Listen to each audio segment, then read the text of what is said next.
Hey everyone, this is Edelita. Welcome to my Sunday drive. If you are new to this group or are first time watchers, Sunday drive is when I host a quick live call every Sunday where we come together. I show up, you show up, and we spend a few minutes talking about how to start your journey to better your health.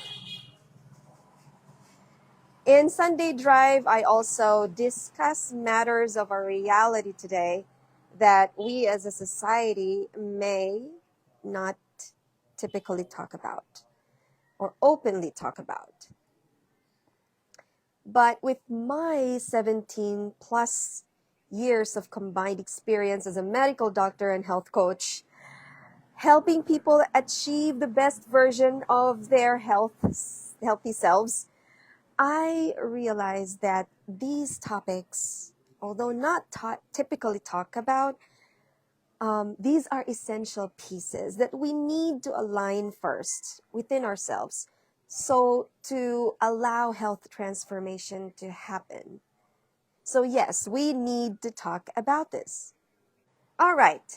So today I want to talk about social connection. This is one of the pillars of lifestyle medicine. So important that I think it's very, very timely to talk about. This is so important that it's one thing that I explore very keenly with my clients in the program, their social connection. So let me share with you about this one client I had. And to protect her privacy, let me call her Emma. Emma is a 72-year-old female, and she's not on very many medications. I think it's just 2 maintenance medications, and not obese, very functional. And she's retired from work, obviously, but she decided to pick up a few hours of side job. Otherwise, she said, I'm bored in the house. Just me and my husband. So she came to me to uh, to help her. She said, I need to revamp my diet. I need to live longer to enjoy my retirement years. After reviewing her medical history, I thought, well, this is a piece of cake. This is easy case. But when I did the Wheel of Healthy Lifestyle to assess her on the 6 pillars, namely nutrition, exercise, stress management, sleep, substance use, and social relationship, initially it revealed to me that she needs help in changing her diet, which is why she came to me. But further, in my assessment, she scored very, very low in sleep and stress management. And not only that, she also scored the least in positive social relationship. So I kind of start to get nosy at her, and I asked her who she was having trouble connecting with. She told me it was her grown-up son. She feels disrespected whenever her son tells her what she should eat. She said that most of the conversation with her son would end up her feeling hurt and stressed. And when she's stressed, her sleep is affected and she indulges in unhealthy foods. And so the root cause of her bad eating habits is bad relationship with her one and only son. Did I start by telling her to what not to eat and what to eat? No, I didn't start there. I started by helping her understand and giving her the tools to fix her relationship with her son.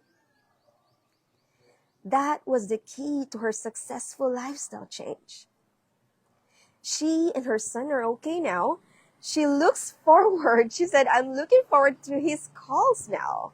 It's surprising for her to feel that way because before she would worry and get anxious whenever her son calls her. What's cool about their relationship now is that they have started cooking together virtually.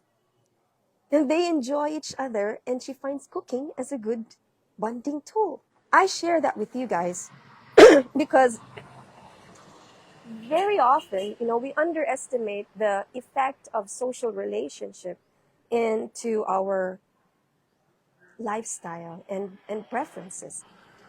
When you have an established relationship with whoever, your mom, your dad, your brother, your sister, son, daughter, church friends, neighbors, peers, co-workers, it is very important that you ask yourself this question.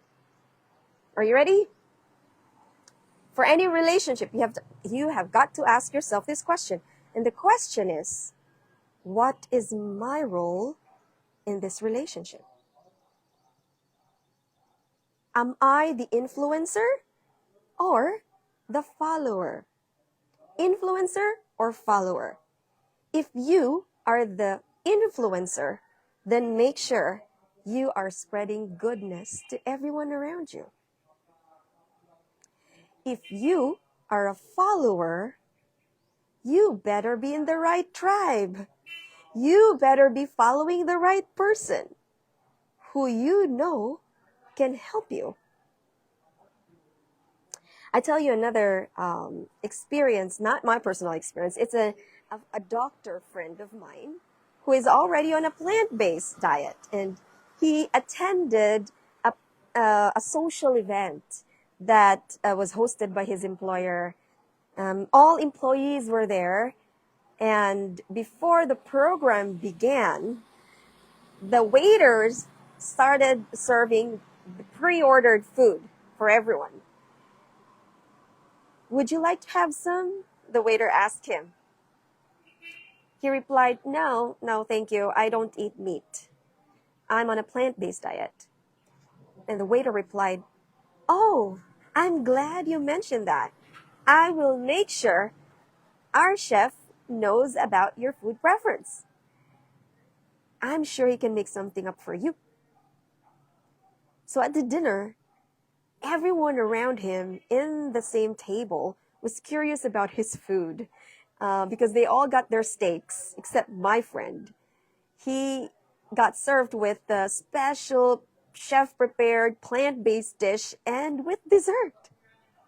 His colleagues asked him about his diet and why he had changed, um, which surprisingly sparked an interesting conversation in their table. And his conviction didn't change just because he was the minority in that event. So, was he an influencer or a follower? Obvious, right? He's an influencer. In a tight-knit community or family, this can be very challenging, I know. Imagine, let's say, if you've started a healthy lifestyle and you are about 3 months into the change, you decided to visit your hometown, you've been gone for several years, everyone is thrilled to see you, your mom is cooking your all-time favorite foods every day to please you, your friends invite you, treat you to a drink, saying, for all time's sake, my friend, come join us. If you are a people pleaser, you are likely a follower. Very likely. Not all the time, but most likely you are a follower if you are a people pleaser. And the next thing you know, because you want to please everyone who's been nice, just been nice to you, you're back to square one. There's a saying, to refuse an offer is an insult. Is that really true? Is that really true? What if the offer is not good for you? And you know that. What do you do when you're in this situation? How can you say no to somebody who's just trying to be nice to you? Right? And I can guarantee you will feel awkward, guilty, different, isolated, judged, maybe mocked, lonely.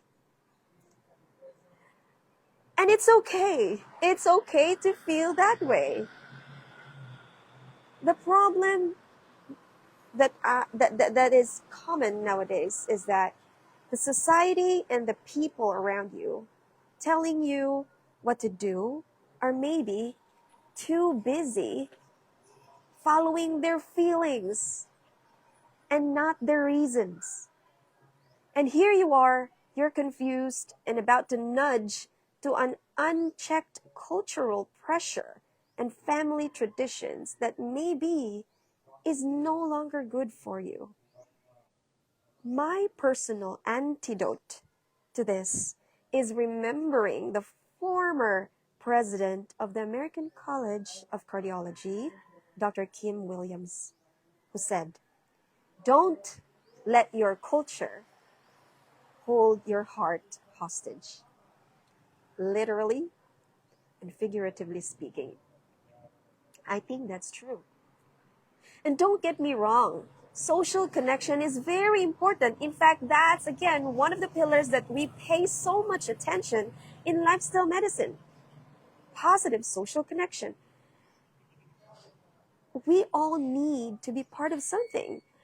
That's part of our being because we are social animals. We interact, we integrate. But knowing that in that social interaction are a lot of factors that affect our health. We must be careful who we are repeatedly interacting over time because there are two sides of any relationship, a bright side and dark side of any relationship. And either of this side affects our physical, our mental, and emotional health. If you are surrounded by family, relatives, and friends whose beliefs and lifestyles no longer support your health goals, what will you do when you want to break away from sugar and oil, but they keep insisting that you eat ice cream with them? How are you going to respond? You know, there's a very interesting, groundbreaking study, and I want to share with you. They studied 12,000 people for 32 years, and they found that a person's chances of becoming obese increased by 57% if he or she had a friend who became obese. 57% of chance that a person will become obese if he or she has a friend who became obese. 57%, that's high. Interestingly, it works the other way around too. Another study found that if a person in a relationship lost weight, the other partner would also lose weight about 1/3 of the time. Amazing, right? The reality is that our friends and family provide a sort of invisible peer pressure that pulls us in their direction, not to the direction where you want to go. Think about that. People around you are your current reality. When you decide to get healthy and lose weight, for example, you create a new reality for you. You get excited and you plan, but guess what? People around you may not want to be part of your new reality for many reasons: cultural, financial, personal. They don't want to hear your plan because it scares them. Remember, you do not need permission from others to do what you think is right for you. You do not need approval from your spouse, your best friend, or your boss to do what's right for you, especially for your health. Do you know why? Because there is no end to people making up excuses when it's not their priority. And you cannot blame them. They cannot see the new reality that you created for yourself. Only you can imagine, only you can see the best version of yourself. So, my advice to you guys, I have two. Number one, if you plan to adopt a healthy eating lifestyle, choose your tribe. Choose your tribe. When you are in the group, make sure you feel comfortable with the group's beliefs and practices and expectations. But do not expect that you will never experience any disagreements. Remember, spending time with them should make you feel accepted, should make you feel energized, peaceful, and not pressured, doubtful, or anxious. Number two, surround yourself with trustworthy people who can support you through your journey.